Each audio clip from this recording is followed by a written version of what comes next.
Hi guys and welcome back to the channel Deepak Yadav Education. Now इस video के अंदर हम लोग कंप्लीट बजट का एनालिसिस करने वाले हैं। तो गाइज आप लोगों को मालूम होगा आज 1 फरवरी है, तो आज के दिन बजट आया है। तो इस पूरे के पूरे हम बजट को कंप्लीटली देखने वाले हैं, कहाँ कहाँ पर हम लोग इस बजट के अंदर एक्सपेंडिचर करने वाले हैं, कहाँ कहाँ पर डेवलपमेंट होने वाला है, किस किस चीज़ों के ऊपर खर्चा होगा। इस पूरे बजट को हम कंप्लीट एनालाइज करेंगे। और गाइज ये वीडियो सभी एग्जाम्स के पॉइंट ऑफ व्यू से बहुत इंपॉर्टेंट होने वाला है, तो इस वीडियो को एंड तक देखना, बहुत कुछ आप लोगों को सीखने को मिलेगा। और इसकी जो पीडीएफ है वो भी मैं आप लोगों को दूंगा। कहाँ पर दूंगा वो मैं आगे बताता हूँ। नाउ बढ़ते हैं आगे। तो गाइज यहाँ पे आप लोग को ये पीडीएफ दिखेगा पूरा का पूरा, ये बजट का पीडीएफ है। ये डाउनलोड करा गया है डायरेक्टली वेबसाइट से। तो आप लोगों को ये जो पीडीएफ है ये मैं टेलीग्राम के ऊपर प्रोवाइड करवा दूंगा, और टेलीग्राम का लिंक जो है वो नीचे डिस्क्रिप्शन बॉक्स में दे रखा है, वहां से आप जाकर इसको पढ़ सकते हो। ठीक है। नाउ अगर हम बात करें तो ये बजट का पूरा आप कह सकते हो पीडीएफ है यहाँ पर डिटेल के अंदर। तो सबसे पहले अगर हम बात करें तो आज 1 फरवरी है, तो ये बेसिकली बजट जो है आ चुका है 1 तारीख को। और बजट को डिस्कशन करने से पहले हम लोग जान लेते हैं खुद ये बजट होता क्या है। तो सबसे पहले जान लो भाई कि जो ये बजट है इसके अंदर हम लोग क्या क्या चीजें देखते हैं। इसके अंदर दो चीजें खासकर देखने को मिलती है हमें, वो क्या क्या है, रेवेन्यू एंड एक्सपेंडिचर, यानी कि अपनी कितनी इनकम हुई है और कितने हुए हैं खर्चे। ठीक है, कितना हुआ एक्सपेंडिचर, तो ये सारी चीजें देखी जाती हैं बजट के अंदर। ठीक है, खासकर अगर हम बात करें तो एक्सपेंडिचर के ऊपर हम फोकस करते हैं, कहाँ कहाँ से इनकम जनरेट करिए उसके ऊपर फोकस करते हैं, और फिर उसके बाद हम लोग अनुमान लगाते हैं और पैसा देते हैं हम बाकी सारी बॉडीज को कि भाई इन इन सेक्टर्स के अंदर, इन इन जगह पर, इन इन इंस्टीट्यूशन को इतना इतना पैसा मिलेगा कि वो लोग आगे ग्रो कर सके। तो बेसिकली बजट का मतलब यही है कि पैसा कहां पर जा रहा है, पैसा हम लोग किस किस को देने वाले हैं, ताकि वो लोग अपने आप को डेवलप कर सकें और वो ग्रो कर सकें। ठीक है। और बजट को लागू करने से पहले आप लोग को मालूम होगा, मैंने पढ़ाया भी था पहले, कि 1 सप्ताह पहले हलवा सेरेमनी होती है। ठीक है, वहां पे क्या होता है, हलवा वगैरह बनाया जाता है। सभी जो ऑफिसर्स होते हैं वहां के, जो मिनिस्ट्री ऑफ फाइनेंस के होते हैं, उन सब वो सब हलवा खाते हैं। उसके बाद जो है उन लोगों को वहीं पर ही बंद कर दिया जाता है। हाँ सही बात है, कि मतलब सिक्योरिटी को देखते हुए, ठीक है, सिक्योरिटी को मेंटेन करते हुए क्या कर जाता है, उन लोगों को वहीं पर ही रोक दिया जाता है। उनके जितने भी कनेक्शंस होते हैं बाहर से सब कुछ कट डाउन कर दिया जाता है। वो किसी से भी कांटेक्ट नहीं कर सकते, क्योंकि उन लोगों को मालूम होता है उन्होंने बजट प्रिपेयर कर रहा है। ठीक है, तो उन लोगों को मालूम होगा टैक्स क्या होने वाला है, बढ़ने वाला है, घटने वाला है, सब कुछ मालूम होगा। ठीक है, तो उन लोगों का कनेक्शन बिल्कुल कट डाउन कर दिया जाता है। नाउ फाइनली वो लोग अब बाहर आ जाएंगे आज के दिन। तो अब हम चलो डिस्कशन स्टार्ट करते हैं। ये था बजट का कुछ सिस्टम जो मैंने आप लोगों को बताया है। और एक चीज़ और, बजट का प्रोसेस और याद रख लेना भाई, कि देखो बजट जो है बनना स्टार्ट हो जाता है 5 महीने पहले से। ठीक है, 5 महीने पहले से ही बजट बनना स्टार्ट हो जाता है। मतलब कि जो ये बजट आज रिलीज हो चुका है, ये पिछले साल सितंबर में ही स्टार्ट हो गया होगा बनना, देखना चालू कर दिया होगा कहाँ कहाँ पर हम लोगों को पैसा लगाना है। नाउ अब यहाँ पे आप लोग देख पाओगे ये पूरा का पूरा पीडीएफ है बजट का। सबसे पहले आप लोग देख पाओगे यहाँ पर बेसिकली 6 पिलर्स लिए गए हैं बजट के लिए, यानी कि 6 मेन पिलर्स हैं, और इनके अंदर ही जो पैसा लगाया जाएगा, इनके अंदर ही पैसा देने की बात करी गई है। इन पिलर्स के अंदर सब सेक्टर्स आए हुए हैं कि इन हेल्थ सेक्टर में इन इन जगह पर देना है, और इंफ्रास्ट्रक्चर सेक्टर में इन इन जगह पर देना है। तो हम डिटेल में कवर करेंगे। पहले एक ओवरव्यू ले लेते हैं कौन कौन से सेक्टर में हम लोग पैसा देने वाले हैं। सबसे पहले हेल्थ सेक्टर के अंदर देखेंगे क्या क्या बजट डिसीजन करा गया है, कहाँ कहाँ पर यह बजट के लिए पैसा दिया जाएगा। दूसरा हम लोग बात करेंगे physical, financial, capital and infrastructure के ऊपर, कहाँ कहाँ पर ये डेवलप होगा। तीसरी बात करने वाले हम लोग डेवलपमेंट फॉर एस्पिरेशनल इंडिया। चौथी बात करने वाले हैं जो ह्यूमन कैपिटल है उसको हम लोग वापस से कैसे रीजनरेट कर सकते हैं। ह्यूमन कैपिटल यानी कि किसी भी बंदे की स्किल्स के ऊपर काम करना, उसकी एजुकेशन के ऊपर काम करना, तो किस तरीके से हम लोग उसमें ग्रो करेंगे। साथ ही साथ जो रिसर्च एंड डेवलपमेंट का सेक्टर है, इनोवेशन का सेक्टर है, उसमें कितना रुपए खर्च करने वाले हैं। उसके बाद जो गवर्नमेंट और मेकिंग गवर्नेंस, यानी मिनिमम गवर्नमेंट और मैक्सिमम गवर्नेंस, यानी कि गवर्नमेंट कम हो काम ज़्यादा हो, तो इन चीज़ों के ऊपर कितना कितना खर्चा होगा, ये सब हम लोग थोड़ा सा डिटेल में देखेंगे आगे। सबसे पहले हम लोग बात करते हैं, आप लोग देखोगे पहला पॉइंट है हेल्थ एंड वेलबींग। तो हम लोग डिटेल के अंदर पहला पॉइंट को डिस्कस करने वाले हैं। तो यहाँ पे पीडीएफ को हम लोग थोड़ा फिट करते हैं। अब यहाँ पे आप लोग को देखने को मिलेगा, ये देखोगे पेज नंबर 1 है, और ये जो बजट की पीडीएफ है ये 19 पेज की है। ठीक है, तो हम लोग थोड़ा सा जल्दी जल्दी कवर करेंगे, क्योंकि ये वीडियो फिर बहुत ही ज़्यादा लंबा हो जाएगा। तो हमारा वीडियो को लंबा करने का कोई मकसद नहीं है। इंपॉर्टेंट चीज़ों को देखेंगे, कितना कितना खर्चा हो रहा है, और मेन चीज़ों को हम लोग देखने वाले हैं। देन उसके बाद चीज़ों को आगे थोड़ी थोड़ी स्किप करते हुए पढ़ेंगे। सबसे पहली चीज है हेल्थ एंड वेलबींग के ऊपर। तो भाई हेल्थ सेक्टर में हम लोग कितना खर्चा करने वाले हैं, ₹2,23,846 करोड़ रुपए का हम लोग खर्चा करने वाले हैं हेल्थ सेक्टर के अंदर। ये बजट का एस्टिमेशन है 2021-22 का, ठीक है। और अगर हम बात करें इसके अंदर इंक्रीमेंट देखने को मिला है, यानी कि पिछले साल ये जो रुपया था ये बहुत कम था, 2020-21 का आप देखोगे 94,452 करोड़ था। अब हमने उस पैसे को बढ़ा दिया है, अब उसका एस्टिमेशन बढ़ा दिया है, कम से कम 137% तक हमने इस चीज को इंक्रीज करा है। नाउ हम लोग अब किन की चीजों के ऊपर ध्यान देंगे, प्रिवेंशन के ऊपर, क्यूरेशन के ऊपर और साथ ही साथ लोगों की वेलबींग के ऊपर। इन चीजों के ऊपर अच्छी तरीके से ध्यान दिया जाएगा, हेल्थ सेक्टर को अच्छी तरीके से डेवलप करा जाएगा। नाउ इतना पैसा हम लोग दे रहे हैं तो फिर आगे क्या होगा, आगे वैक्सीन को डेवलप करा जाएगा। खासकर बात करें कोविड-19 की वैक्सीन, तो कोविड-19 की वैक्सीन के लिए अलग 35,000 करोड़ रुपीस लगाए जा रहे हैं। साथ ही साथ जो मेड इन इंडिया, इंडिया के अंदर खुद की बनाई हुई न्यूमोनिया के लिए एक वैक्सीन है जिसको हम लोग बोलते हैं न्यूमोकोकल वैक्सीन, तो इसके लिए भी यहाँ पर पैसा दिया जा रहा है, इसके लिए भी यहाँ पर चीज़ों को मेंटेन करा जा रहा है। उसके बाद अगर हम बात करें हेल्थ सिस्टम की, ठीक है, अभी वही पॉइंट चल रहा है, उसके अंदर के पॉइंट चल रहे हैं, ठीक है। यहाँ पे कंफ्यूज मत होना, अभी हमें 6 पिलर डिस्कस करने हैं, 6 पिलर में से ये हमारा अभी पहला पिलर ही चल रहा है, पहले पिलर के अंदर की बात कर रहे हैं हम लोग। उसके बाद अगर हम बात करें, हमने ये सारी चीजें देखी, वैक्सीन के लिए, इन सब चीजों के लिए पैसा दिया जा रहा है अलग अलग। नाउ हेल्थ सिस्टम की अगर हम बात करें तो यहाँ पर भी काफी सारा पैसा दिया जा रहा है। अगर हम बात करें 64,180 करोड़ रुपीस दिए जा रहे हैं 6 साल के लिए, ओवर फॉर दी पीएम आत्मनिर्भर स्वस्थ भारत योजना, ठीक है, कि लोगों की हेल्थ के लिए जो है इतना कॉस्ट हम लोग लगा रहे हैं।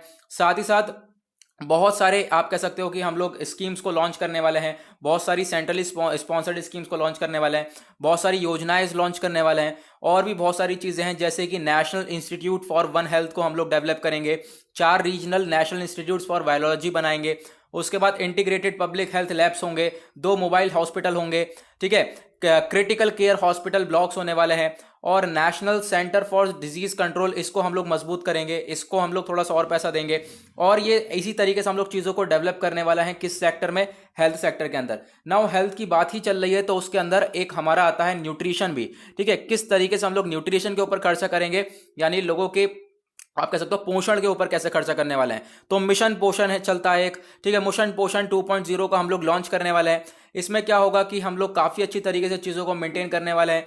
साथ ही साथ यहाँ पे आप लोग देख पाओगे इसके अंदर भी अच्छी तरीके से कॉस्ट लगाया जाएगा, लोगों के पोषण के ऊपर ध्यान जाएगा कि भाई ध्यान दिया जाएगा कि वो अच्छा खाना खाएं, उनकी न्यूट्रिशन के ऊपर ध्यान दिया जाएगा।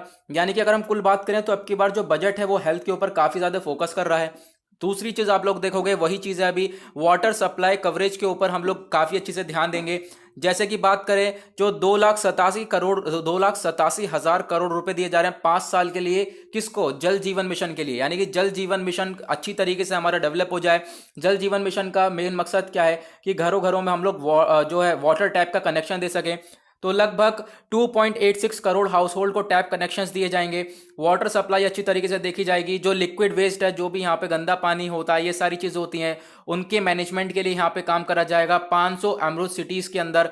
तो इन तरीके से हम लोग वाटर सप्लाई के ऊपर भी काम करेंगे। साथ ही साथ स्वच्छ भारत और स्वच्छ भारत की तरफ, स्वच्छ भारत स्वस्थ भारत की तरफ भी हम लोग आगे बढ़ रहे हैं। इसमें हम लोगों ने 1,41,678 करोड़ रुपए दे दिए हैं 5 साल के लिए, ठीक है। तो ये अर्बन स्वच्छ भारत मिशन 2.0 हम लोग लागू करेंगे। इसके अंदर बहुत सारी चीजें देखेंगे, जैसे कि आप लोग देख सकते हो काफी सारा जो वेस्ट है उसको हम कैसे मैनेज करेंगे, ये सारी चीजें देखेंगे। सिंगल यूज प्लास्टिक को हम कम करेंगे। सिंगल यूज प्लास्टिक यानी कि जो हम एक बार यूज करके फेंक देते हैं, जैसे डिस्पोजल्स हो गए अपने, ठीक है। उसी तरीके से जो एयर पॉल्यूशन है उसको कम करेंगे, और जो डंप साइट्स हैं उनके ऊपर यहाँ पे काम करा जाएगा। तो ये सारी चीजें हैं, यहाँ पर हम लोग किस तरीके से जो है आगे बढ़ने वाले हैं। खासकर अभी हम लोग हेल्थ सेक्टर को कवर कर रहे हैं। उसके बाद काफी पैसा दिया जा रहा है कि हम लोग एयर पॉल्यूशन है उसको कंट्रोल कर सकें, ठीक है। तो लगभग यहाँ पे 2,217 करोड़ रुपए दिए जा रहे हैं एयर पॉल्यूशन को कंट्रोल करने के लिए। उसके बाद हम लोग कैसे करेंगे, स्क्रैपिंग पॉलिसी लेकर आ चुके हैं, यानी कि व्हीकल्स के लिए, कि जिनके भी पुराने व्हीकल्स हो चुके हैं, यानी अगर हम बात करें पर्सनल व्हीकल्स की और कमर्शियल व्हीकल्स की, स्क्रैपिंग पॉलिसी के बारे में हमने अपने द हिंदू एनालिसिस के अंदर डिस्कस किया था। अब अगर हम बात करें स्क्रैपिंग पॉलिसी के अंदर, एक आता है हमारा पर्सनल व्हीकल्स, एक आते हैं कमर्शियल व्हीकल्स। तो बात करें तो सबसे पहले पर्सनल व्हीकल्स, जो कि आप और हम, बाइक हमारी हो गई, कार हो गई, ये सारे होते हैं। कमर्शियल व्हीकल्स जिससे कि सामान ढोया जाता है, ट्रक हो गए बड़े बड़े, ठीक है, बड़े बड़े DCMs हो गए, तो वो सब कमर्शियल व्हीकल्स होते हैं। तो मान लो अगर पर्सनल व्हीकल 20 साल पुराना हो गया है तो उसके ऊपर यहाँ पर उसका फिटनेस टेस्ट होगा और उसको एक ऑड करार दिया जाएगा, यानी कि उसको हटाना पड़ेगा, उस व्हीकल को आपको हटाकर दूसरा व्हीकल परचेज करना पड़ेगा, अदरवाइज ना तो उस पर ग्रीन टैक्स वगैरह लगेगा। ठीक है, तो फिर गाइज यहाँ पे इससे क्या होगा, हम लोग क्या कर सकते हैं, आने वाले टाइम में पोल्यूशन को कंट्रोल कर सकते हैं। साथ ही साथ जैसा हमने पर्सनल व्हीकल के साथ हो गया है कि 20 साल पुराना हो जाएगा तो उसके बाद ये सारी चीज़ें होंगी, वैसे ही कमर्शियल व्हीकल में अगर वो 15 साल का हो जाएगा तो उसके बाद जो है उसका फिटनेस टेस्ट होगा और उसके रिगार्डिंग भी सारी चीज़ें चेक करी जाएंगी। ओके, तो ये हमारा पहला पिलर कंप्लीट हुआ, हेल्थ सेक्टर। दूसरे पिलर की तरफ बढ़ते हैं। दूसरे पिलर के अंदर बात करी जा रही है physical and financial capital infrastructure के ऊपर। ठीक है, किस तरीके से हम डेवलप करेंगे। सबसे पहले बात करें तो हम पीएलआई स्कीम के ऊपर काम करने वाले हैं, जो कि अभी हम खुद के कंट्री के अंदर डोमेस्टिक मैन्युफैक्चरिंग को बढ़ाएंगे। जैसा कि हम लोगों ने एक स्टेप उठाया है, एक इनिशिएटिव लेकर चल रहे हैं किस चीज़ का, आत्मनिर्भर भारत का, तो उसको हम और तेजी से हम लोग आगे बढ़ाने वाले हैं। कम से कम 1.97 लाख करोड़ रुपीस खर्चे जा रहे हैं इसके ऊपर अगले 5 साल के लिए पीएलआई स्कीम्स पर। ठीक है, तो यहाँ पे हम लोग मैन्युफैक्चरिंग कंपनीज के ऊपर ध्यान देंगे, मैन्युफैक्चर के ऊपर ध्यान देंगे, जॉब्स को प्रोवाइड करेंगे यूथ को। ठीक है, और भी चीज़ों के ऊपर हम लोग ध्यान देने वाले हैं। अगर हम बात करें प्रोडक्शन के ऊपर, तो बेसिकली प्रोडक्शन यानी कि मैन्युफैक्चरिंग, हम अपने कंट्री के अंदर मैन्युफैक्चर कर सकें चीज़ों को, इसलिए यहाँ पे स्टेप उठाया जा रहा है। नेक्स्ट जो है दूसरे पिलर का, यहाँ पे टेक्सटाइल्स के ऊपर हम लोग ध्यान देने वाला है। ठीक है, जो टेक्सटाइल पार्क्स हैं, mega investment textile park scheme लाई जाएगी। ठीक है, इसमें क्या होगा, 7 टेक्सटाइल पार्क को एस्टेब्लिश करा जाएगा आने वाले 3 साल में। ठीक है, तो क्लॉथ के ऊपर भी हम लोग काम करेंगे। हमारे पास टेक्सटाइल होगा तो कैसे होगा, अगर देखो कंपनीज वगैरह होंगी, टेक्सटाइल इंडस्ट्री डेवलप होंगी, उसमें फिर इन्वेस्टमेंट करा जाएगा, एम्प्लॉयमेंट बढ़ेगा, उसके बाद उसको टेक्सटाइल को हम एक्सपोर्ट करेंगे, हर चीज़ की तरफ से हमें फायदा देखने को मिलेगा आने वाले टाइम में। उसके बाद इंफ्रास्ट्रक्चर के ऊपर अगर हम बात करें तो नेशनल इंफ्रास्ट्रक्चर पाइपलाइन को बढ़ा दिया जाएगा। कम से कम ये 7400 प्रोजेक्ट करने वाले हैं हम लोग नेशनल इंफ्रास्ट्रक्चर पाइपलाइन प्रोजेक्ट के, और इसमें कम से कम 217 प्रोजेक्ट जो हैं ये कंप्लीट हो चुके हैं। लगभग 1,10 करोड़ रुपए हम लगा चुके हैं और आने वाले टाइम पर इस पर हम और पैसा लगाकर इसको आगे डेवलप करने वाले हैं। फिर उसके बाद काफ़ी सारे इंस्टीट्यूशनल स्ट्रक्चर्स हम डेवलप करने वाले हैं, जैसे कि आप लोग यहाँ पे देखोगे डीएफआई के लिए हम लोग जो है चीज़ें लगाने, उस पर पैसा लगाएंगे। तो बहुत सारी चीज़ें यहाँ पर हम लोग आगे करने वाले हैं। तो इंस्टीट्यूशनल स्ट्रक्चर्स के ऊपर हम लोग उसको क्रिएट करेंगे। उसके बाद यहाँ पर ये थोड़ी सी चीज़ें हैं जो कि आप लोग देख सकते हो, जैसे कि आगे हम लोग पैसा लगाएंगे, जैसे कि 5,000 करोड़ रुपए दिया जाएगा नेशनल हाईवे अथॉरिटी को। उसके बाद 7,000 करोड़ रुपए दिया जाएगा पीजीसीआईएल को। उसके बाद यहाँ पर डेडिकेटेड फ्राइट कॉरिडोर के लिए हम पैसा लगा रहे हैं। डेडिकेटेड फ्राइट कॉरिडोर मतलब कि जो कि सिर्फ और सिर्फ सामान ले जाने लाने के लिए कॉरिडोर्स बनाए जाएं। ठीक है, यानी कि कोई मालगाड़ी या फिर कोई ऐसी कोई व्हीकल है जिसमें हम लोग सामान ढोते हैं, तो उसके लिए कॉरिडोर बनाना, उसके लिए रोड बनाना या फिर उसके लिए लाइन बनाना। तो यहाँ पे रेलवेज के द्वारा जो है, रेलवेज की बेसिकली बात हो रही है कि जो रेलवे क्या करता है ना कि मालगाड़ी के लिए अलग से लाइन बनाता है कि माल यहाँ से सिर्फ और सिर्फ मालगाड़ी जाएगी, जिससे उसे प्रॉब्लम ना हो, डायरेक्टली वो निकल जाए, सीधे सीधे जाकर अपने डेस्टिनेशन पर रुके, माल टाइम पे पहुंचे। तो उसके लिए डेडिकेटेड फ्राइट कॉरिडोर बनाने के लिए हम पैसा दे रहे हैं।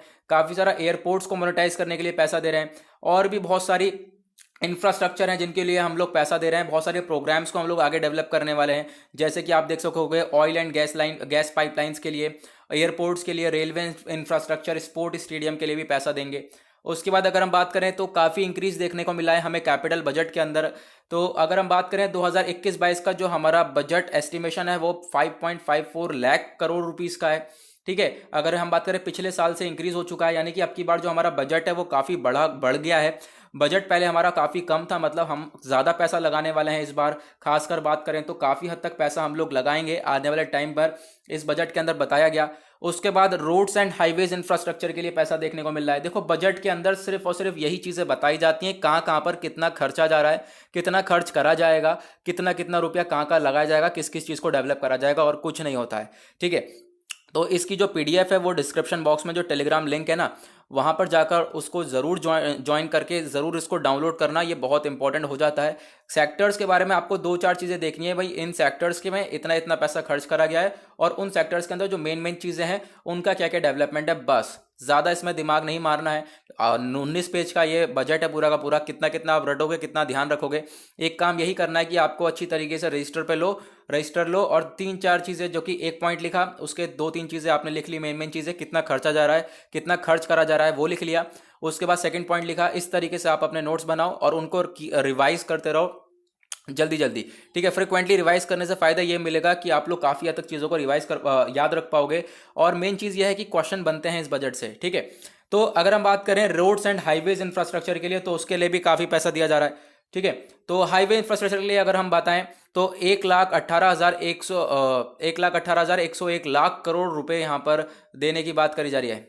ठीक है, अगर हम बात करें तो और उसके बाद अगर हम आगे देखें, ये मैंने उल्टा बोल दिया, यहाँ पर एस्टिमेशन दे रखा है 11,08,101 लाख करोड़ रुपए। यहाँ पर हम लोग बहुत ये इतना पैसा देने वाले हैं किस चीज़ के लिए, आगे ministry of road transport and highways को देंगे ताकि ये लोग अपनी तरीके से पैसा को डेवलप कर सकें। सॉरी, ये ट्रांसपोर्ट सेक्टर को हम लोग थोड़ा सा आगे बढ़ा सकें, हाईवेज को हम लोग बढ़िया कर सकें, रोड्स को हम लोग थोड़ा सा आगे बढ़ा सकें, और अच्छी तरीके से हम रोड को डेवलप करें, हाईवेज को डेवलप करें, ताकि जो हमारे रोड्स वगैरह हैं वो काफ़ी अच्छी तरीके से हो पाएँ। ठीक है, उसके लिए यहाँ पे पैसा दिया जा रहा है। उसके बाद यहाँ पर भारतमाला परियोजना के लिए 5.53 लाख करोड़ रुपीस दिया जा रहा है।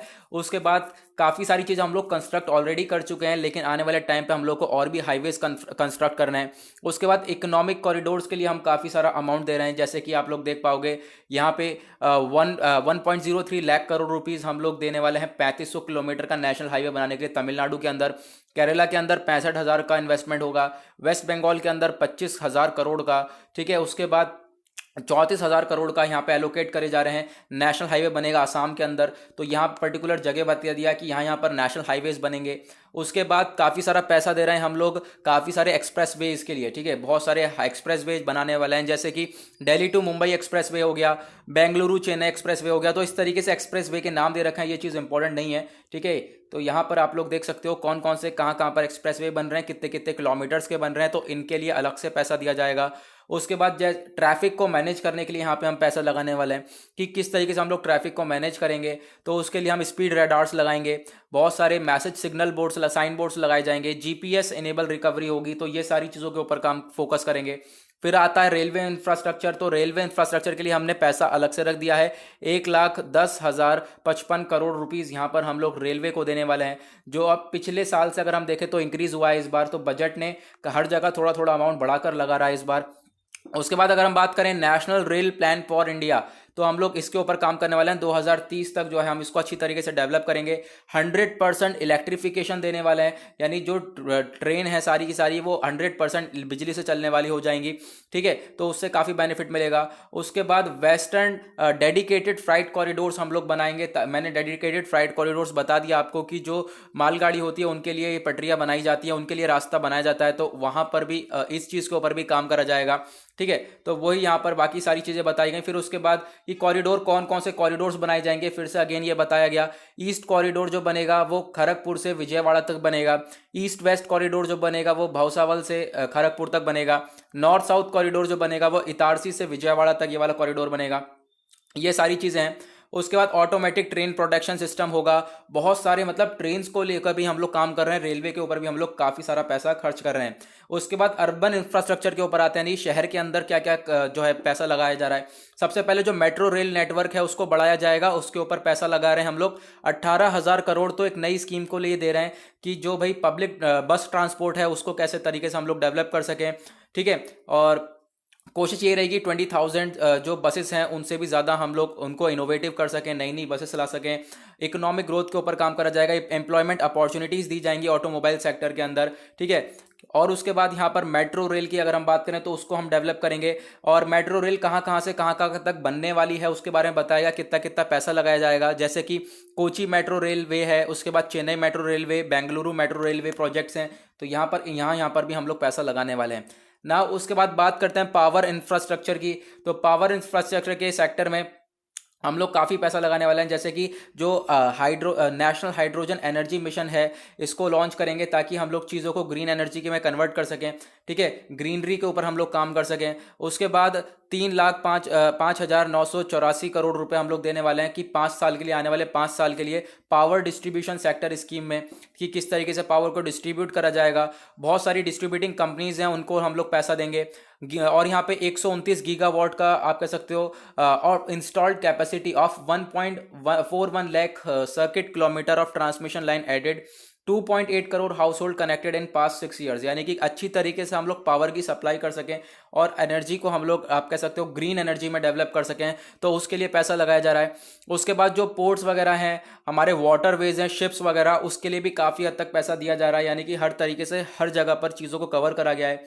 नेक्स्ट जो है पेट्रोलियम एंड नेचुरल गैस के लिए भी यहाँ पे अमाउंट लगाया गया है। खासकर बात करें उज्ज्वला स्कीम के लिए एक्सटेंड कर दिया गया है, उज्ज्वला स्कीम को बढ़ा दिया गया है। यहाँ पर 1 करोड़ बेनिफिशियरीज को कवर करा जाएगा इसके अंदर, ठीक है। तो इस स्कीम को बढ़ा दिया गया। उसके साथ साथ नई गैस पाइपलाइन प्रोजेक्ट लगाया जा रहा है जम्मू कश्मीर के अंदर, तो इन चीज़ों के ऊपर हम काम करेंगे। साथ ही साथ फाइनेंशियल कैपिटल के ऊपर काम करेंगे, जैसे कि जो आज के जो शेयर मार्केट वगैरह है, उसके लिए हम लोग काफ़ी सारे सिक्योरिटीज़ लेकर आएंगे, ठीक है, चीज़ों को अच्छी तरीके से टैकल आउट करा जा सके।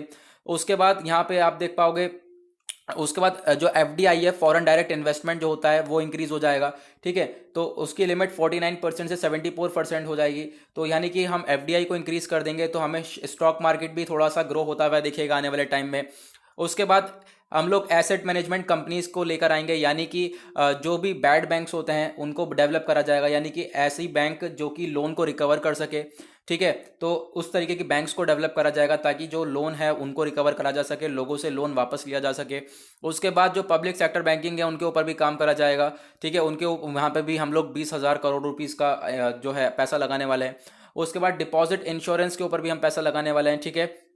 इंश्योरेंस के लिए हम लोग आगे काम करने वाले हैं।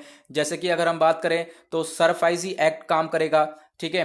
देखो होता क्या था कि पहले अगर हम बात करें, एक चीज़ मेन जो है, जो NBFCs होते हैं, non banking financial companies, loan लेके भाग जाने वाले काम करते हैं, ठीक है। नाउ अब यहाँ पर क्या होगा, पहले क्या होता था कि अगर 50 लाख का लोन होगा तभी सरफाइजी एक्ट काम करेगा, और सरफाइजी एक्ट अपने आप में बहुत बड़ा धाकड़ एक्ट है। इसकी फुल फॉर्म आप देखोगे तो ये लिखी हुई है, काफ़ी लंबी सी है, securitisation reconstruction of financial assets and enforcement of security interest. तो ये एक्ट काम करेगा। ये एक्ट काम तब करता था जब 50 लाख का लोन होगा तभी। नाउ अब ये कम कर दिया गया है कि अगर कोई 20 लाख का ही लोन लेगा ना, तब भी ये काम करेगा, और ये जो है लोन को रिकवर करने में काम करने वाला है। नाउ अगर हम देखें कंपनीज के अंदर तो क्या काम हुआ है, जो कंपनी एक्ट की डेफिनेशन है उसके अंदर थोड़ा सा बदलाव देखने को मिलेगा। कंपनी एक्ट 2013 की जो डेफिनेशन है उसको थोड़ा सा बदला जाएगा।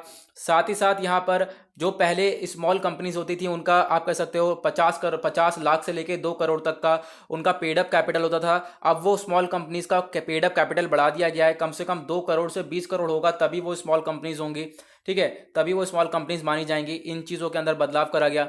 उसके बाद और क्या किया चीज़ें देखी गई हैं, जैसे कि ये तो हम लोगों ने देख ही लिया है और ये चीज़ें हम लोगों ने कवर कर ही ली हैं। नाउ यहाँ पे आते हैं हम लोग नेक्स्ट अपने तीसरे पिलर के ऊपर, जिसका नाम है inclusive development for aspirational India. तो इसके अंदर सबसे पहले हम एग्रीकल्चर के क्षेत्र में काम कर रहे हैं, कृषि क्षेत्र में काम कर रहे हैं। जो मिनिमम सपोर्ट प्राइस है वो कम से कम 1.5 टाइम्स ही रहने वाला है, ठीक है। 1.5 टाइम्स से हम लोग आगे बढ़ने वाले हैं। उसके बाद जो पैसा है, हम लोग फार्मर्स को पहले इतना देते थे, लेकिन अब हम उसको फार्मर्स को ज़्यादा पैसा देने लगेंगे। जैसे आप देख सकते हो वीट के एरिया में हम लोग वीट के लिए फार्मर्स को 2013-14 में 33,874 करोड़ दिया करते थे। फिर उसके बाद यहाँ पे थोड़ा सा बढ़ गया। अब की बार पूरी तरह से बढ़ा दिया है हम लोगों ने, काफ़ी हद तक चीज़ों में बढ़ा दिया गया है। हर चीज़ के लिए फार्मर्स को हम लोग पैसा देने वाले हैं। उसके बाद यहाँ पे और भी चीज़ों के ऊपर यहाँ पे फोकस करा गया है। जितने भी माइक्रो इरिगेशन फंड है उसके लिए जो मतलब सिंचाई विभाग के लिए फंड दिया जाएगा। ऑपरेशन ग्रीन स्कीम, यानी कि इसके अंदर पहले टोमेटोज वगैरह आते थे, अब यहाँ पर इसके अंदर ऑपरेशन ग्रीन स्कीम के अंदर 22 पेरिशेबल प्रोडक्ट्स को डाल दिया गया है, ठीक है। उसके बाद यहाँ पर अगर हम बात करें आगे चलकर तो फिशरीज़ के बारे में, तो फिशरीज सेक्टर में भी काम करा गया है और पैसा यहाँ पर भी अच्छी तरीके से डेवलप करा जाएगा। जो इन्वेस्टमेंट है वो करने वाले हैं हम लोग, ताकि जो फिशिंग है उसको हम लोग थोड़ा सा प्रमोट कर सकें। तो 5 मेजर फिशिंग हार्बर्स, जैसे कि कौन कौन सी कंट्री कह रहा हूँ, सॉरी, कौन कौन से स्टेट्स हैं, जैसे कि कोची, चेन्नई, विशाखापट्टनम, प्रदीप और पेतुगाड़ा। तो इन सबको डेवलप करा जाएगा एज अ हब, यहाँ पे फिशिंग का हब बोला जाएगा, ठीक है। तो यहाँ पर ये चीज़ें देखने को मिल रही हैं। उसके बाद जो मल्टीपर्पज सीविड पार्क होने वाला है प्रमोट करा जाएगा तमिलनाडु के अंदर। इन चीज़ों के लिए ऊपर हमने काम किया। उसके बाद बात करें माइग्रेंट वर्कर्स और लेबरर्स के लिए, तो यहाँ पे कुछ इतना चेंज हुआ नहीं है। बस यहाँ पे एक फ़ायदा क्या होगा, जो गिग वर्कर्स हैं उनके लिए पोर्टल बना दिया जाएगा, ठीक है। गिग वर्कर्स यानी कि जो डिलीवरी वाले मैन होते हैं, ये सारे जो होते हैं इधर उधर जो कि काम करते रहते हैं घूम घाम के, जो कि एक पर्टिकुलर जगह पर काम नहीं कर पाते हैं, घूमते घामते काम करते हैं, तो उनके लिए एक पोर्टल बनाया जाएगा। एक वेबसाइट टाइप की चीज़ होगी जहाँ पर वो देख सकते हैं उन्हें कहाँ कहाँ जॉब मिल सकती है, ठीक है। तो बेसिकली यहाँ पर ये हम लेबर्स के लिए करने वाले हैं। उसके बाद फाइनेंशियल इंक्लूजन करने वाले हैं, काफ़ी सारी स्कीम्स में हम लोग पैसा देंगे। SC ST वीमेंस के लिए हम लोग काफ़ी सपोर्ट करने वाले हैं। तो उसके साथ ही साथ यहाँ पे MSME सेक्टर, जो माइक्रो स्मॉल मीडियम एंटरप्राइजेस के सेक्टर हैं, उनके अंदर हम लोग 15,700 करोड़ रुपए का बजट ये एलोकेट करने वाले हैं। अब आते हैं नेक्स्ट जो है पिलर के ऊपर, ये है हमारा री इन्विगोरेटिंग ह्यूमन कैपिटल, यानी ह्यूमन कैपिटल को हम किस तरीके से इंक्रीज कर सकते हैं। तो वो एजुकेशन सेक्टर में हम कैसे पैसा लगाने वाले हैं। खासकर बात करें तो स्कूल एजुकेशन में बात करें तो 15,000 स्कूल्स को जो है स्ट्रेंथन करा जाएगा। 15,000 स्कूल्स को बढ़ाने वाले हम लोग 100 न्यू सैनिक स्कूल्स को सेटअप करेंगे। और हायर एजुकेशन की अगर हम बात करें तो यहाँ पर सेंट्रल यूनिवर्सिटी खोलने वाले हैं। लद्दाख के अंदर एक सेंट्रल यूनिवर्सिटी ओपन होगी। शेड्यूल्ड कास्ट और शेड्यूल्ड ट्राइबल वेलफेयर के लिए काफ़ी सारी चीज़ें होंगी, जैसे कि 750 एकलव्य मॉडल रेसिडेंशियल स्कूल्स जो हैं ट्राइबल एरियाज के अंदर, उनको सेटअप किया जाएगा। ठीक है, तो कम से कम एक स्कूल के लिए 38 करोड़ रुपए लगाए जाएंगे। तो इस तरीके से 750 एकलव्य मॉडल स्कूल्स खोलने वाले हैं हम लोग। ठीक है, ताकि जो है हर चीज़ को हम लोग इंप्रूव कर सकें। स्कॉलरशिप स्कीम्स को लाने वाले हैं, जो कि SC शेड्यूल कास्ट के लिए यहाँ पर आएंगी काफ़ी सारी स्कॉलर स्कीम्स, उसके लिए काफ़ी सारा पैसा हम लोग दे रहे हैं। उसके बाद स्किलिंग के लिए काम करेंगे। ठीक है, उसके लिए यहाँ पैसा दिया जा रहा है कि भाई जो लोगों हैं उनको ट्रेनिंग दी जाए, अच्छी तरीके से उनको ट्रेनिंग प्रोवाइड करवाई जाए। और ट्रेनिंग जो है प्रोवाइड करवाई जाएगी तो चीज़ें आगे तरीके से और भी बढ़ पाएंगी। नाउ ट्रेनिंग प्रोवाइड करवाने के लिए जो अलग अलग कंट्रीज़ हैं, जैसे कि UAE और जापान, उसके साथ हम कोलेबरेट करके लोगों को ट्रेनिंग देंगे, जिससे हमारा ह्यूमन कैपिटल और ज़्यादा डेवलप हो सके। नाउ यहाँ पे आते हैं हम लोग पांचवें पिलर के ऊपर, यानी सेकेंड लास्ट पिलर है, वो है रिसर्च एंड डेवलपमेंट के ऊपर, innovation and research and development. तो इसके ऊपर हम लोग क्या काम कर रहे हैं। खासकर अगर हम बात करें तो रिसर्च और डेवलपमेंट के ऊपर हम लोगों ने अब जो है पैसा बढ़ा दिया गया है, इसके ऊपर हम लोग और ज़्यादा काम करेंगे। उसके बाद अगर हम बात करें तो यहाँ पे आप लोग देख पाओगे एक नया स्पेस, आप कह सकते हो नया स्पेस क्राफ्ट हम लोग लॉन्च करेंगे। ठीक है, एक नया स्पेस क्राफ्ट हम लोग लॉन्च करेंगे, क्योंकि नई नई खोज हो रही है, नई नई रिसर्च और डेवलपमेंट के ऊपर कहाँ कहाँ पैसा लगाया जाएगा। तो ऑब्वियस सी बात है 1500 करोड़ तो पहले तो लगाया जाएगा कि भाई जो डिजिटल मोड्स ऑफ पेमेंट हैं, जितने भी डिजिटल पेमेंट वाले ऐप्स वगैरह, इन सबको प्रमोट करा जाए। उसके बाद PSLV स्पेस क्राफ्ट को लॉन्च करा जाएगा। गगनयान मिशन को हम लोग आगे बढ़ाने वाले हैं। उसके बाद गगनयान मिशन का एक ऐसा हम लोग जो आप कह सकते हो स्पेस क्राफ्ट होने वाला है, फर्स्ट अनमैन्ड लॉन्च होगा। ठीक है, कब होगा? दिसंबर 2021 के अंदर। डीप ओशियन मिशन के ऊपर काम करेंगे। डीप ओशियन मिशन के लिए 4,000 करोड़ रुपए दिया है कि भाई जो ओशियंस है उनके ऊपर किस तरीके से काम करा जाएगा, यानी हर तरीके से चीज़ों को कवर करने की बात करी गई है। नाउ जो है ये आखिरी पिलर है, वो है मिनिमम गवर्नमेंट मैक्सिमम गवर्नेंस, यानी कि काम ज़्यादा हो। ठीक है, ज़्यादा काम करें हम, गवर्नमेंट कम, ज़्यादा काम ज़्यादा हो, उसके लिए हम लोग क्या क्या चीज़ें फोकस में करने वाले हैं, वो सारी चीज़ें यहाँ पर बताई गई हैं। जैसे कि टी वर्कर्स हो गए, टी वर्कर्स के वेलफेयर के लिए 1,000 करोड़ रुपीज़ लगाए जाएंगे। उसके बाद यहाँ पे आप देख सकते हो कि 3,768 करोड़ रुपए हम लगाने वाले हैं जो डिजिटल सेंसस है उसके लिए, इंडिया के लिए हम डिजिटल जनगणना बनाने वाले हैं। उसके बाद कुछ फिस्कल पोजीशन बताई गई है कि भाई कितना कितना पैसा कैसे कैसे लगेगा। ठीक है, हम बिल्कुल आज वीडियो के लास्ट पार्ट में हैं, वीडियो के बिल्कुल लास्ट पार्ट के अंदर है। जैसे कि एक्सपेंडिचर अगर हम बात करें 2020 और 21 के अंदर हमने खर्चा किया था बजट में 30.42 लाख करोड़ रुपीस का। उसके बाद अगर हम अब की बार बात करें तो उसको बढ़ा दिया गया है, 34.83 लाख करोड़ का हो गया है, यानी कि हम लोग ने काफ़ी हद तक चीज़ों को बढ़ा दिया है, खर्चा भी हम लोग ज़्यादा करने वाले हैं। लेकिन दूसरी तरफ देखोगे आप फिस्कल डेफिसिट भी बढ़ा है। फिस्कल डेफिसिट यानी कि जो आप कह सकते हो कमाई कम है, खर्चे ज़्यादा हैं। ठीक है, कमाई कम हुई, खर्चे ज़्यादा हुए, तो वो भी बढ़ता हुआ नजर आया है। तो यहाँ पर 6.8% का फिस्कल डेफिसिट भी यहाँ पर देखने को मिलेगा। ठीक है, तो यहाँ पर फिस्कल डेफिसिट भी बढ़ता हुआ देखने को मिलेगा, ये चीज़ हम लोगों ने देखा। उसके बाद अगर हम बात करें जो फिस्कल डेफिसिट है वो भी काफ़ी हद तक इंक्रीज हुआ है इस बार 2021-22 के अंदर। तो इसको कम करने के लिए हम लोग काफ़ी हद तक काम करने वाले हैं।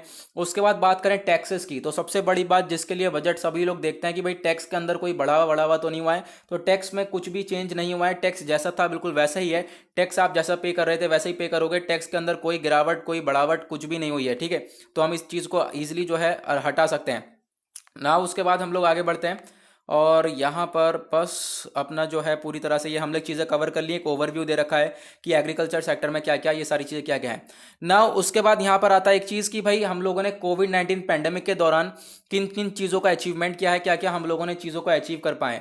ठीक है, तो सबसे पहले आप देख पाओगे कि प्रधानमंत्री गरीब कल्याण योजना को हम लोग आगे बढ़ा पाए, आत्मनिर्भर भारत पैकेज लेकर आए कोविड-19 के दौरान। ठीक है, उसके बाद काफ़ी सारे रिफॉर्म्स करें हमने, जैसे कि one nation one ration card, agriculture and labour reforms. ठीक है, ये इन सब चीज़ों के ऊपर हमने काम किया। उसके बाद यहाँ पे मेड इन इंडिया वैक्सीन्स बनाई हैं हम लोगों ने, और डेथ रेट भी हम लोगों ने कम किया। ये चीज़ें हैं। नाउ यहाँ पे 2021 जो साल है ये काफ़ी ज़्यादा खास क्यों है, और इस दिन यानी कि 1 फरवरी पे, एक मतलब ये इसी साल हम लोगों ने जो है ये लॉन्च किया है अपना बजट 1 फरवरी को। नाउ यहाँ पे ये दिन खास ये साल खास इसलिए भी है कि यहाँ पर आप लोग देख सकोगे कि काफ़ी सारी चीज़ें मनाई गई हैं, जैसे कि 75वां साल मनाया हमने इंडिया का इंडिपेंडेंस का। 60 साल हैं गोवा एक्सेशन टू इंडिया। उसके बाद 50 साल हो चुके हैं 1971 की, जो इंडिया पाकिस्तान की वॉर हुई थी, जो बांग्लादेश अलग हुआ था, वो भी यहाँ पर ये चीज़ इंक्लूड करी गई है। उसके साथ ही साथ जो 8वां सेंसस इंडिपेंडेंट डे का, मतलब 8वां सेंसस जो हमने लॉन्च किया था वो भी पूरा हो चुका है। उसके बाद यहाँ पे मतलब कि इस साल जो है 8वां सेंसस लॉन्च होगा। उसके बाद जो है इंडिया एक प्रेसिडेंसी का रूल करने वाला है ब्रिक्स के अंदर। चंद्रयान 3 मिशन की तरफ हम लोग काम करेंगे, और हरिद्वार में महाकुंभ लगाया जाएगा। तो इस तरीके से चीज़ें जो है आज अब इस साल होने वाली, इस साल कुछ अनोखी चीज़ें यहाँ पर बताई गई हैं, वो हैं, ये आपके लिए इंपॉर्टेंट नहीं है, बट यहाँ पे क्या क्या अनोखी चीज़ें जो होने वाली हैं इस साल उनके बारे में बताया गया है। ओके, तो गाइज यहाँ पर इसी के साथ हमारा पूरा का पूरा होता है बजट खत्म। ये मैंने आपको पूरा बजट पढ़ा दिया है कि यहाँ पे किन किन चीज़ों के ऊपर कहाँ कहाँ कितना कितना पैसा खर्च करा जा रहा है। अब आपको देखना है कि आपको कहाँ कहाँ किस किस तरीके से नोट्स बनाने हैं, जितने भी इंपॉर्टेंट टॉपिक हैं, यानी कि खासकर पहले आप 6 पिलर्स को लिखना कि कौन कौन से 6 पिलर्स हैं, उनको अलग अलग जगह पर बांटो। उसके बाद जो मेन पॉइंट्स से पहले मेन पॉइंट्स लिखो, हेडिंग्स लिखो। उसके बाद कितना कितना खर्च करा गया वो लिखना, और मेन कहाँ कहाँ पर, बस पॉइंटों के अंदर ही खत्म कर दो इस बजट को। जो ये 19 पेज का बजट है, इसको आपको 2 पेज के अंदर नोट्स बना लो, 2 पेज के अंदर खत्म कर दो, जिससे आप चीज़ों को याद रख पाओगे, और हमेशा जो है इन चीज़ों को रिवाइज करते रहना, क्योंकि क्वेश्चन यहाँ से बनते रहेंगे। तो आज के लिए बस इतना ही, मिलेंगे ऐसे ही नेक्स्ट वीडियो में। आज के लिए bye bye, have a nice day.